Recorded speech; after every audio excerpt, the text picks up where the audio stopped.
Thank you, Engineer Shukla, for that very, very interesting presentation. We're going to switch utilities here for a bit and think of what would happen if your smartphones, if everyone's smartphone in the room suddenly was to go offline, how you would feel.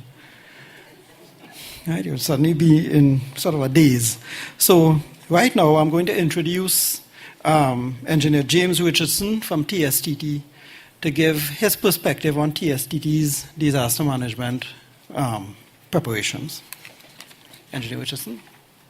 The approach to this presentation is to talk to you about TSTT's take on disaster management, how we do it within TSTT. So this is not going to tell you the ideal way of getting things done, but we are going to give you a snapshot of how we prepare, how we design, and how we respond to events.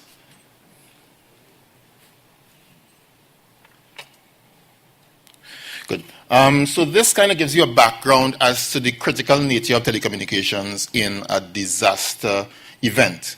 And in terms of telecommunications, there are two key issues. One, you need to try to restore service as quickly as possible, basically because you're in business and every moment you don't provide service, you're losing business. But more importantly, communications is what is absolutely essential to your first responders to get information from out in the field, because some areas may be physically isolated. So you need to get information coming back by some means necessary, as well as get information on what are the strategies to use to be able to deliver service back to the other to the customers. So that is what this quote from the International Telecommunications Union speaks to. Okay, I'll go this way.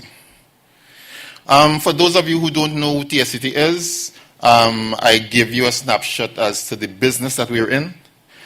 Several areas, voice services, fixed and mobile, broadband services, various types, entertainment, that's your television services, IPTV and DVB-T, which is your direct broadcast, and security.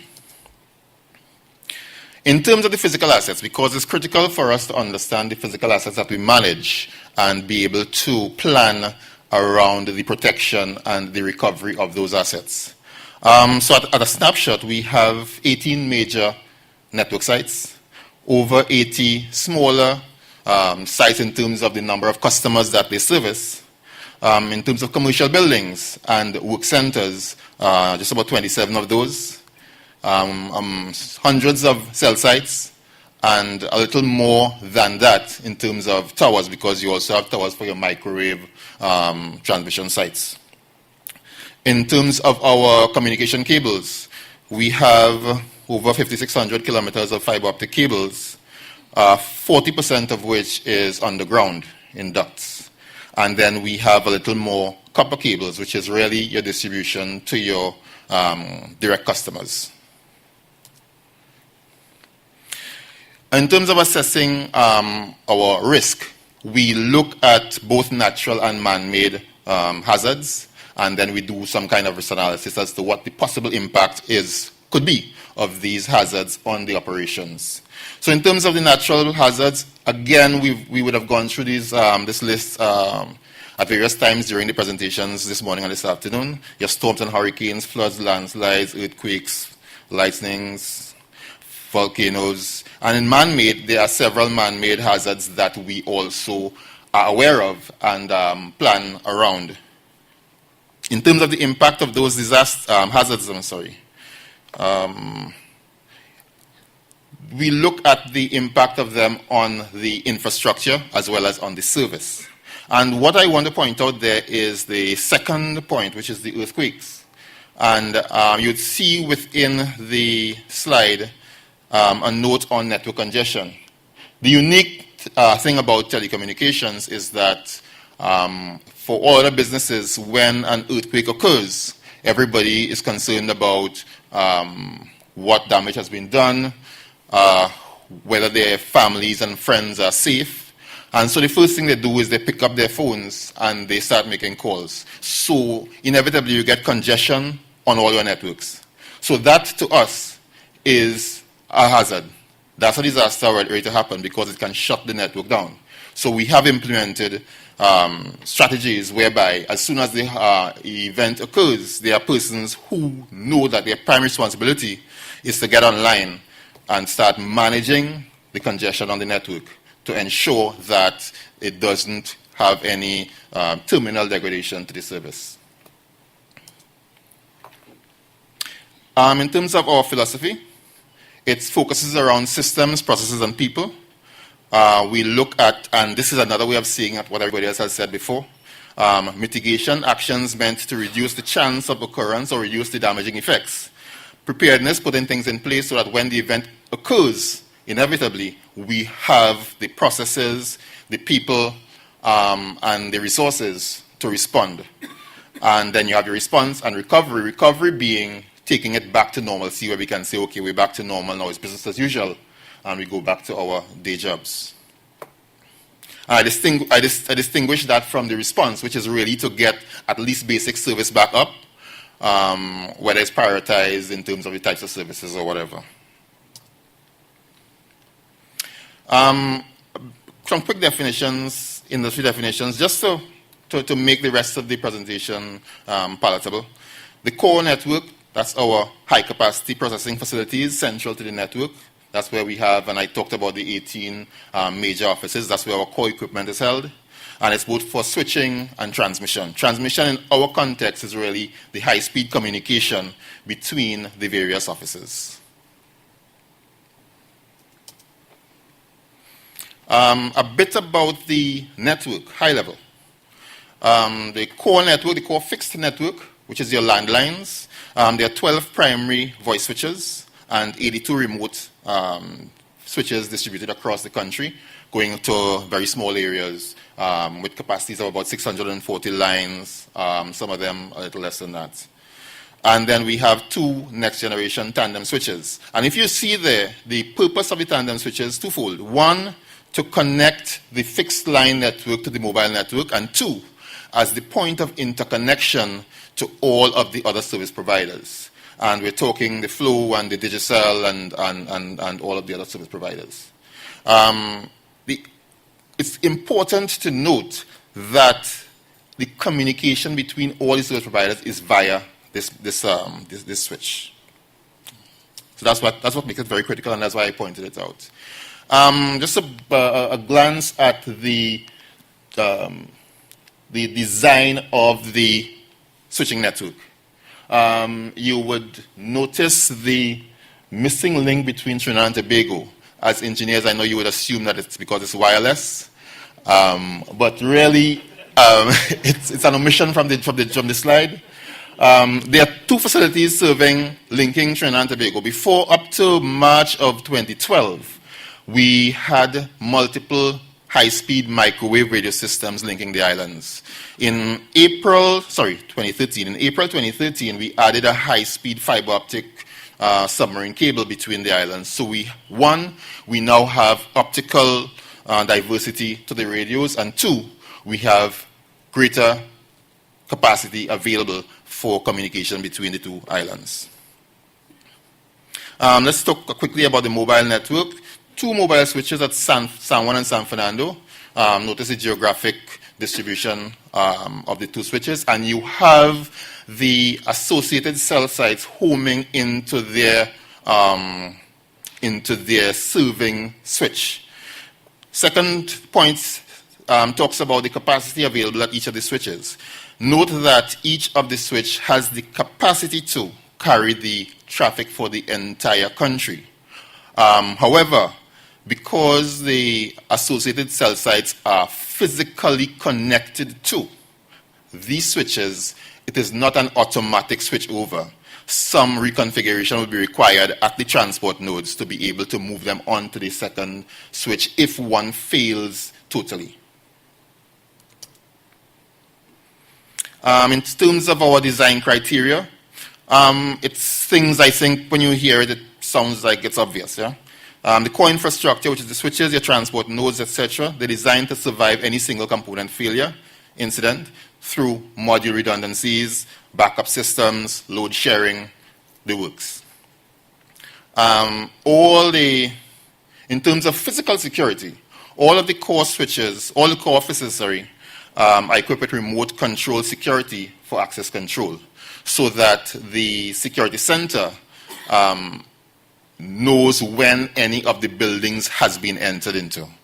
And if it's unauthorized, then they have the actions that it takes. So that kind of reduces the possibility of illegal entry into those offices, even during the night and strange hours. Our transport, and again I said transport is the high-speed links between the major nodes. It's a highly resilient MPLS core network connecting the major transport nodes. Primarily fiber optic based. Over 50% of these are underground. Now I said 40% of the overall fiber optic network is underground, but a lot of the fiber optic network is also in the access plant. So half of the core fiber optic links are underground, but overhead cables are necessary in places where the terrain is challenging or alternate routing is required. So in some instances it's deliberate, some instances we had no choice but to. All the fiber optic links in the core network have route diversity, meaning that the two cables go in different routes. Any single cut is not going to affect both of them at the same time. So the note says disruption would result in automatic failover.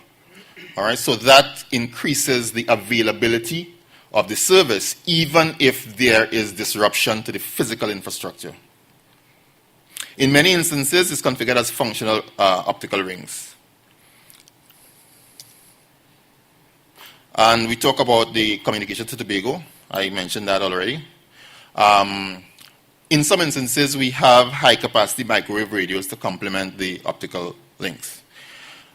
The one thing to note is that you cannot back up a fiber optic system with a microwave radio, basically because of capacity. So because of the capacity around the optical links, if an optical link was backed up by a radio, then we'll have to prioritize which traffic is moved onto there for protection.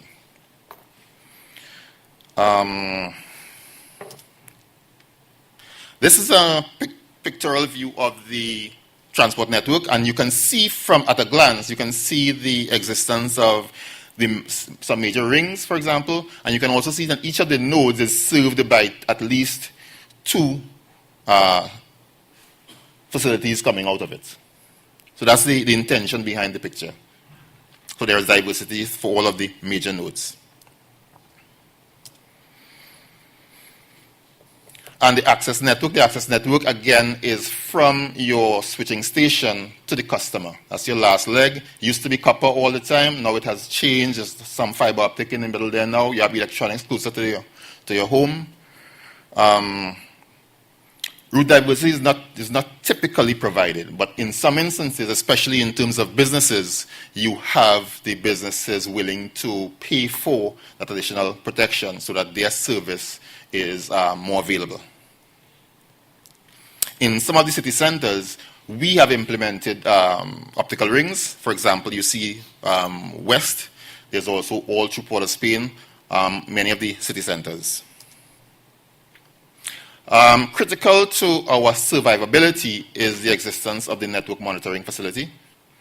24-hour monitoring of all the network elements, and an integrated network management and trouble ticketing system, in which case many of the faults that occur automatically trigger a trouble ticket, which then goes to your field operations personnel to respond to.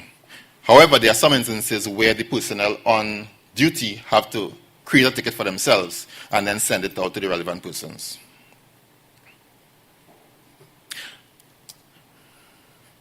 And that's just a picture of the facility in 1 Edward Street.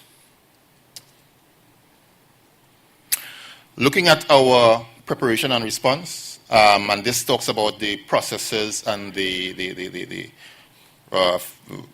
processes and the people that we have ready to act in case issues occur. We have a formal disaster management structure. and you'll see something quickly on that shortly. And they are geographically based, Tobago, north of Trinidad and south of Trinidad, so they have a coverage area that they're responsible for. And then we have direct liaison with ODPM and other emergency support agencies. What we have been doing is that the teams have been working closely together, one, to synergize, two, to understand the areas for which they have responsibility. Because it's a multifunctional team, you have persons from engineering, persons from network operations, persons from security, safety, properties, facilities management, outside plant. They're all there, so they have to understand each other. They have to understand the area that they're responsible for, so that when something happens, they're not just figuring it out. And they also try to make sure they have updated maps, updated information, and the works. We have, and part of it is, we'll come to that just now. Just a note that we are an active participant of the NEOC under the management of the ODPM. So this has allowed us as well to meet and have close relationships with a lot of other critical first responders in the country, so that when something happens, we know the person we're talking to when we pick up the phone. And that is very, very important. It really breaks down a lot of barriers. And this is just a representation of the EOCs that we have set up. The last block, the incident response teams, really is dependent on the issue that has to be addressed. So they're not formal teams. We understand who should comprise them, but that is something that will be determined as required. We have, as part of the DOCs, ensured that they have resources to carry out the functions, including multiple levels of communication. You say we're a communication company, but we assume there will be instances when all our facilities die. So we have sat phones that are still there. We have backup from other service providers. We have VHF radios, just in case you're hoping that there is some way of communicating with each other before we're able to bring back up basic service and move forward. I'll just skip past this. We're talking here about functions, but I think all of us in our disaster management areas go through the same responsibilities for reacting to the problems. Let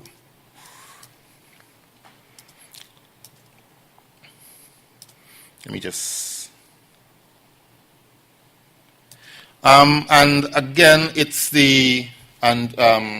Engineer Ravi spoke about the structure that they have, and it's similar in some form, where you have the Executive National Emergency Organization Committee, and then it feeds down into the NEOCs, in the DOCs, sorry, whose role is more direct as it relates to the problems at hand, coordinating all activities within the area of geographic responsibility, pre, during, and post. And the bit I want to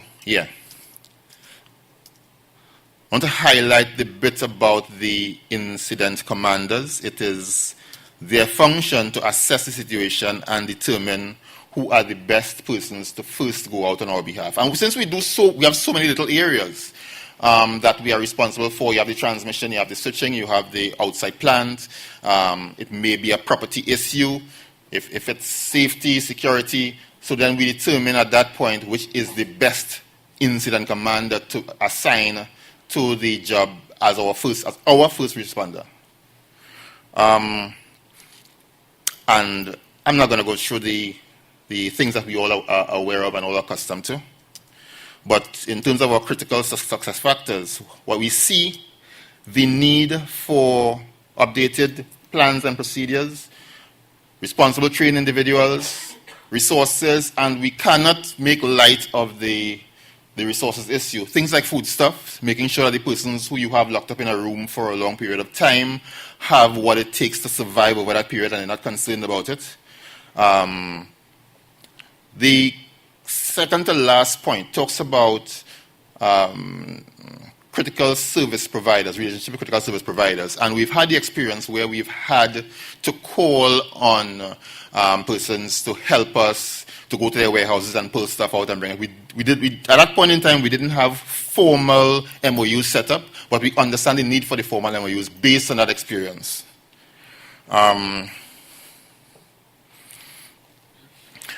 The other bit that we are working on is, and this is a responsibility assigned to the executive, is to ensure that there is a plan in place to take care of the families of the persons that you are depending on during the event. All right? You don't want people there responding, you're calling people out to help you, and then they're wondering what is happening with their families back home. So that is a work in progress as well for us. Having formal things in place for that, not just as I feel today. I want to end by referring to two experiences we've had over the past couple of years. I think you're familiar with both of them, but this is just the TSTT perspective on it. The first one was unique to TSTT in that it was, well, you know, US had their 9/11. This is what we call our 8/11. It's actually 11, not 8. So anyway, nevertheless, this was the flooding in Diego Martin, and the water invaded our Diego Martin central office, and I hope the people from the presentations earlier with the drainage and all that don't have any adverse comments. But it sits at the edge of the Diego Martin River, and the river decided to visit on that day, took down the wall that was separating it, and entered into the power room. So we had it affecting our batteries and the entire power system. So the first report came into the NOC at 6:30 a.m. Of course, it flagged that you lost your commercial supply, you're on backup batteries, and all of that. So quickly, first of all, speaking about the backup systems, and I talked about that in the design, we were able to survive on backup for 6 hours, even when we couldn't kick the generator up because of the nature of what's going on. Understanding the situation, we knew that we would have that eventually everything would fail. So the DEOC was triggered, and the intention was for them to plan a graceful shutdown of the facilities. So in a graceful shutdown, you decide which is your most critical services, and bit by bit you turn everything down, and the critical services would have been the basic phone service to your customers in the West. So that is what, so by around midday, we had to turn everything down. It went dead.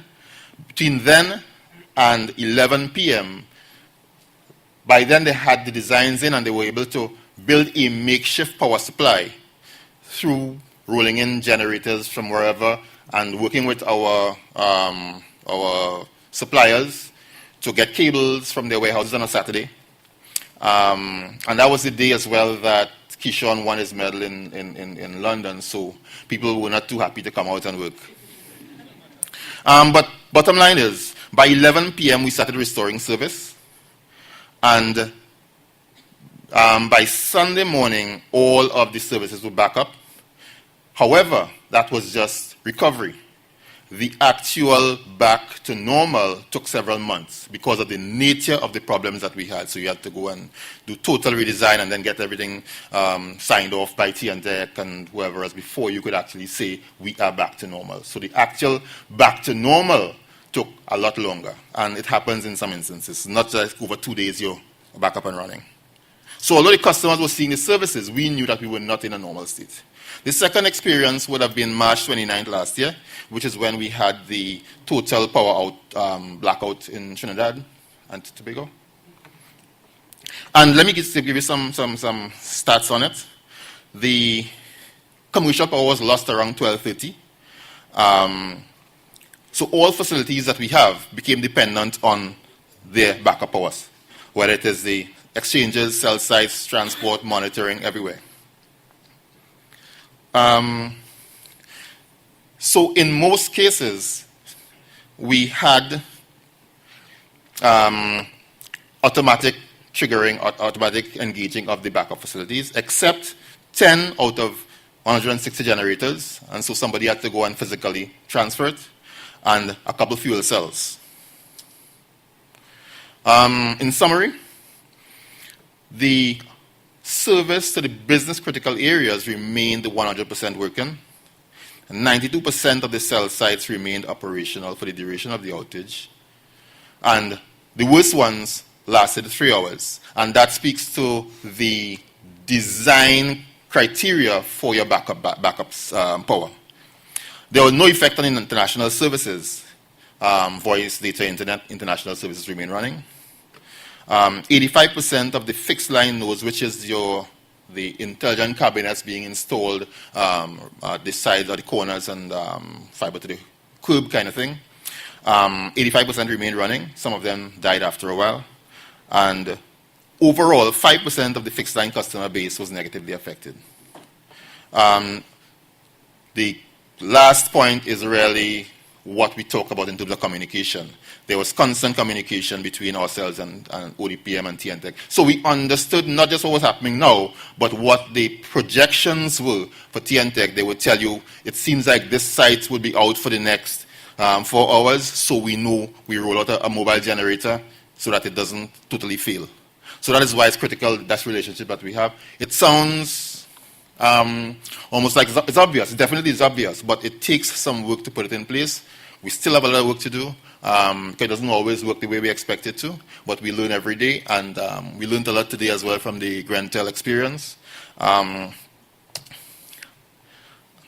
I thank you.